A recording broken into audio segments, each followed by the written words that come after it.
Hey, Science Seekers, back here with another episode. We are outside again.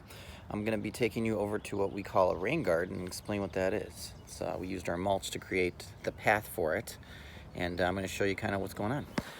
So, what we have here is a path that leads to the side of the house. Now, the side of the house here gets filled with water a lot because of all these hills. I think I talked about that in a different episode.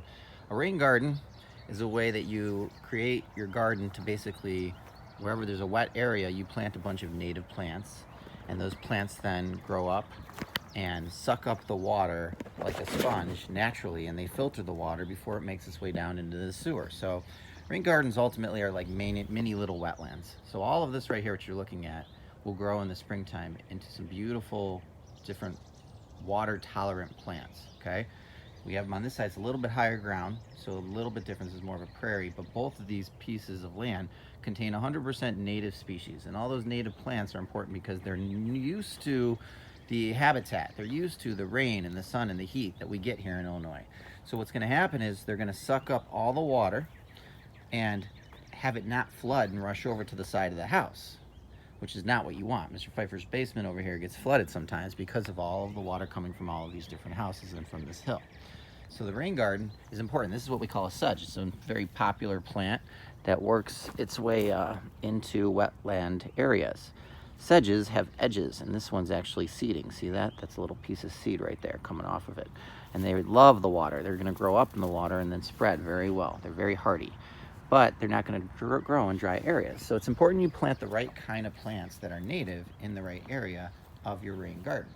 I've navigated the water coming out of my sump pump, which comes from the side of the house here, you can see, and it goes down this tube, and then it filters through this black tube, and it kind of lets itself out all through the side here.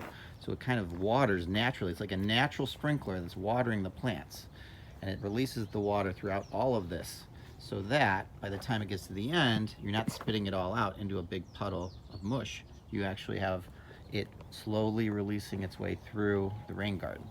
So that's Habitat Native Planting 101. Another day in time, hopefully later in the spring, we'll see my native prairie, which is quite big. Most of my backyard is prairie, but this side of the house is my rain garden. Hope you enjoy this. If you like gardening, you want to look more into native planting and native gardening, there's all kinds of resources out there. Schaumburg Garden Club does put on a native plant sale almost every spring.